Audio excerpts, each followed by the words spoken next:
வணக்கம் மேடம். வணக்கம். புவனேஸ்வரி மேடம், இன்னைக்கு நம்ம வந்து என்ன செய்ய போகிறோம்? புதினா சாதம். ஓகே. புதினா சாதம் வந்து ஒரு ஆரோக்கியமான அதே சமயத்தில் ஒரு பாரம்பரியமான டிஷ் தான் இல்லையா?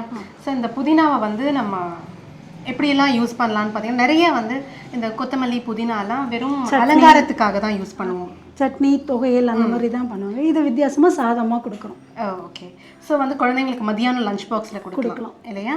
ரொம்ப ஈஸி கூடவா செய்யலாம்? ஆமாம், செய்யறேன். ஓகே. இந்த புதினா சாதம் பண்ணுறதுக்கு என்னென்ன இன்க்ரீடியன்ஸ் வேணும்? மெயின் புதினா, புதினா, பச்சை மிளகாய், தேங்காய், வெங்காயம், தாளிக்கிறதுக்கு எண்ணெய், கடுகு, சீரகம், கடலைப்பருப்பு, ஓகே, உப்பு. உப்பு தேவையான சாதம் சாதம் தனியாக வடித்து எடுத்து உதிரி பண்ணி வச்சு.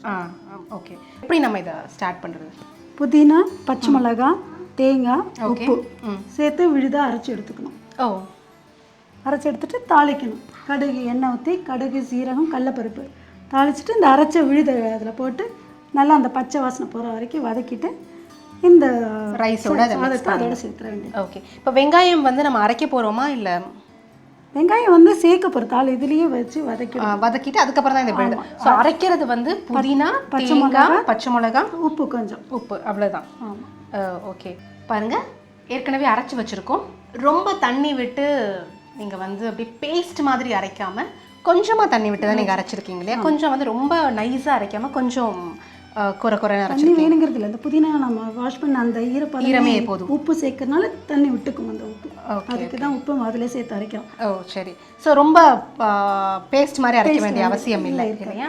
கொஞ்சம் நேரம் இருக்கும் அந்த தேங்காய் அரைச்சது. அந்த வாய்க்கு டேஸ்ட் தெரியும், நல்லா இருக்கும். ஓகே. அந்த சாதத்தோடய மிக்ஸ் பண்ண நல்லா இருக்கும், டேஸ்ட்டாக இருக்கும். ஓகே. தேவையான அளவு எண்ணெய் தாளிக்கிறதுக்காக தான் இல்லையா? கடுகு, ஜீரகம், கடலைப்பருப்பு இல்லையா? கடுகு கொஞ்சம் சேர்த்துக்கலாம். புதினா சேர்க்கறதுனால நம்ம கருவேப்பிலை சேர்க்கணுங்கிறதே கிடையாது. அந்த டேஸ்ட்டே நல்லாயிருக்கும், ஸ்மெல் நல்லாயிருக்கும். புதினாவோட ஸ்மெல்லே கொஞ்சம் நல்லாயிருக்கும். கருவேப்பிலை போட்டால் அது இன்னும் ரெண்டும் சேர்ந்து சேரணும். ஓகே. ஜீரகம், ஜீரகம், கொஞ்சம் கடலைப்பருப்பு நிறைய போட்டால் கூட சாப்பிடும்போது நல்லா இருக்கும். அது நல்லா பொரிஞ்சு ஒரு மாதிரி நல்லா இருக்கும். அது இப்போ வெங்காயம் ரொம்ப பொன்னிறமாக ஒருத்தா போதும். ரொம்ப என்ன கருப்பாயிடும். அது கலர் ரொம்ப கருப்பாயிடுச்சுன்னா நல்லா இருக்காது இல்லையா? சுவையே இருக்காது. அது மட்டும் இல்லாமல் அந்த கலர் வந்து ரொம்ப கருப்பாக தெரியும் சாதத்தில். வெங்காயம் நல்லா ஃப்ரை ஆகிடுச்சு. நம்ம தாளிக்க வேண்டிய விஷயங்கள், அந்த ஃப்ரை பண்ண வேண்டிய விஷயங்கள் எல்லாமே முடிஞ்சிருச்சு இல்லையா? இப்போ என்ன பண்ணணும்? இந்த அரைச்சி விழுது போடணும். ஓகே.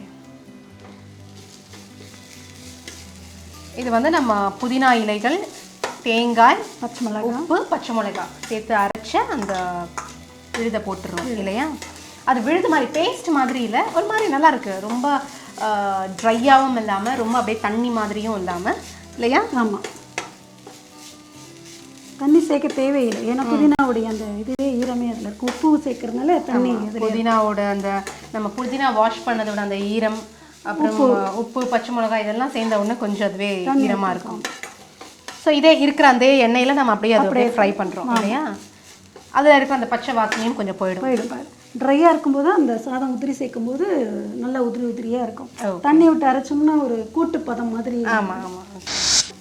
இது எவ்வளோ நேரம் நம்ம வதக்கணும்? அந்த புதினாவோட பச்சை வாசனை போகிற வரைக்கும்.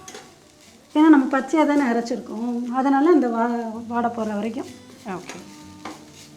காலையிலே நம்ம பண்ணி வச்சுட்டா கூட இது பண்ணிக்கலாம். இது முத நாளே பண்ணி வச்சாலும் பரவாயில்ல, பண்ணி ஃப்ரிட்ஜில் வச்சுட்டா கூட கெட்டு போகாது. அப்படியா? ஏன்னா எதுவுமே சீக்கிரம் தேங்காய் சேர்த்துருக்கோம். தேங்காய் வதக்கிடுறோம் இல்லைங்களா?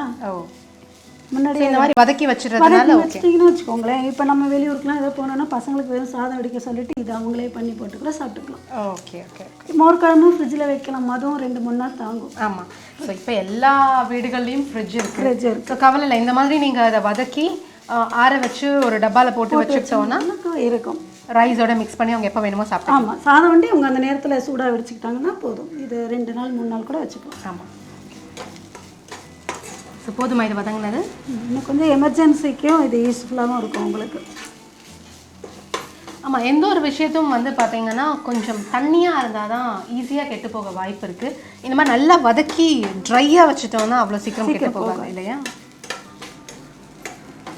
இப்போ டூருக்குலாம் போகணுன்னு வச்சுக்கோங்களேன், காலை வேளையில் இது பண்ணி எடுத்துகிட்டு போயிட்டோம்னா கூட ஈஸி. இந்த கலவை தனியாக வச்சுட்டு சாதம் ரைஸாக வச்சுக்கிட்டோம்னா கூட நைட் வரைக்கும் கெட்டு போகாது. இப்போ சம்மரில் போதான் முக்கால்வாசி ஊருக்குலாம் போகிறோம். ஆமாம். ஸோ அந்த வெயில்லாம் கெடு போகாது. ஓகே நல்லாவும் இருக்கும், வெயில் காலத்துலேயும் நல்லாயிருக்கும். ஓகே இப்போ சாதம் சேர்த்துடலாமா? சரி. பாருங்கள், இப்போ இதோட பச்சை ஸ்மெல் எல்லாம் போயிடுச்சு. வெங்காயம் நல்லா வதங்கியாச்சு. இப்போ நம்ம அரைச்ச அந்த புதினா அண்ட் பச்சை மிளகா தேங்காய் சேர்த்து அரைச்சோம் இல்லையா, அதையும் போட்டு நல்லா அதில் இருக்க கொஞ்சம் இருக்கிற அந்த ஈரத்தன்மை கூட இப்போ போயிருக்கும். இப்போ சாதம் சேர்த்துடலாமா? சேர்க்கலாம். ஸோ எவ்வளோ வேணுமோ, இதுக்கு எவ்வளோ தேவையோ ஆமாம், அந்த இருக்கிற விழுதுக்கு வந்து எவ்வளோ தேவையோ சாதம் அதுக்கேற்ற மாதிரி எடுத்துக்கோங்க. கொஞ்சம் கொஞ்சமாக போட்டுக்கிட்டிங்கனாலே நல்லாயிருக்கும். ஓகே, பார்த்து மிக்ஸ் பண்ணிக்கலாம் இல்லையா? ஸோ டோட்டலாக நீங்கள் வந்து சிம்மில் வச்சுருங்க அடுப்பை. ஸோ உங்களுக்கு வதக்கிறதுக்கு ஈஸியாக இருக்கும், கிளறதுக்கு ஈஸியாக இருக்கும். வேணும்னா நல்லெண்ணெய் கூட கொஞ்சம் ஆட் பண்ணிக்கலாம், அந்த டேஸ்ட் கிடைக்கும். நல்லெண்ணெய்க்கு வந்து பொதுவான வயிற்று புண்ணுலாம் ஆற்றுற குணம் உண்டு. இந்த ஸ்டேஜில் சேர்த்துக்கலாமா? சேர்த்துக்கலாம். ஓகே, இப்போ நீங்கள் வந்து நிறையா பேர் பார்த்தீங்கன்னா இந்த புளி சாதம்லாம் கூட வந்து நல்லெண்ணெயில் செய்வாங்க. அது நல்லது, அதுதான் வந்து பாரம்பரியமான ஒரு விஷயமும் கூட. அதில் செய்யும்போது அந்த டேஸ்ட் வேறு மாதிரி இருக்கும். ஸோ அந்த மாதிரி நல்லெண்ணெய் சேர்க்கணும்னு நினச்சிங்கன்னா நீங்கள் இதெல்லாம் தாளிக்கும் போதே வந்து நல்லெண்ணெயில் தாளிக்கலாம். அண்ட் இந்த மாதிரி கிளறும் போது ஒரு ஸ்பூன் இல்லை 2 ஸ்பூன் நல்லெண்ணெய் அப்படியே விட்டுடலாம் இல்லையா? ஓகே, ஸோ நீங்கள் எடுத்துகிட்டு போகும்போதெல்லாம், அதாவது பாக்ஸில் வச்சு எடுத்துகிட்டு போகிறீங்க, இப்போ ட்ராவல் பண்ணுறீங்க அப்படின்னா அந்த நேரத்தில் நீங்கள் நல்லெண்ணெய் சேர்த்தீங்கன்னா அது அவ்வளோ சீக்கிரம் கெட்டும் போகாது. Okay okay. எண்ணெய் தனியாக நம்ம எடுத்துகிட்டு போகணுங்கிறதே இல்லை, கடையில் எல்லாமே இப்போ பேக்கெட்லேயே கிடைக்கிறதே, வேணும் போது அப்படியே யூஸ் பண்ணிக்கலாம். ஓகே, ஸோ நல்லா கலந்தாச்சு. எப்போவுமே புதினா சாதம்ங்கிறது வந்து நம்ம விழுதாக அரைச்சி ரொம்ப பச்சை கலரில் வேறு மாதிரி இருக்கும். அது இது பார்த்தீங்கன்னா ரொம்ப உதிரியாக ரொம்ப டிஃப்ரெண்ட்டாக இருக்குது இல்லையா? ஃப்ரைட் ரைஸ் வந்து நம்ம நிறைய காய்கறி போட்டு செய்வோம். இதில் பார்த்தீங்கன்னா இந்த புதினா போட்டு ஒரு ஃப்ரைட் ரைஸ் மாதிரி தான், அப்படியே ரொம்ப வித்தியாசமாக இருக்குது. பாருங்கள், ஒன்று ஒரு அரிசியும் அந்த ரைஸும் தனித்தனியாக இருக்குது இல்லையா? உதிரியாக இருக்குது. ஓகே, இப்போ நம்ம ஸ்டவ் ஆஃப் பண்ணிடலாமா? பண்ணிடலாம். ஸ்டவ் ஆஃப் பண்ணிடலாம். சர்வ் பண்ணலாமா?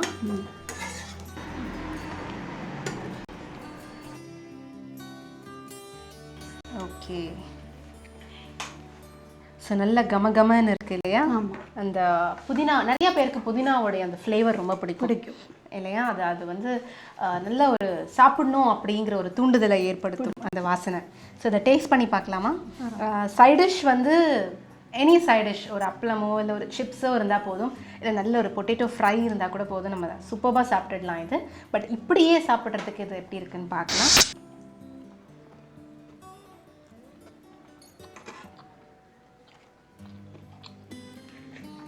ரொம்ப டேஸ்டியாக இருக்குது. அண்ட் அந்த கடலைப்பருப்பு வந்து நல்லா இருக்குது சாப்பிடும்போது இல்லையா? சாப்பிடும்போது அது ஒரு இது வரும். ஏன்னா சம்டைம்ஸ் வந்து நம்ம அந்த கடலைப்பருப்பெல்லாம் நல்லா ஃப்ரை பண்ணுவோம், ஆனால் அதுக்கப்புறமா தண்ணி ஊற்றுவோம். ஸோ அந்த ஃப்ரை பண்ண அந்த கிறிஸ்பினஸ் வந்து அப்புறமா இருக்காது, தண்ணியில் வந்து ஊறி போயிடும். ஆனால் இதில் பார்த்தீங்கன்னா நம்ம தண்ணியே சேர்க்கல.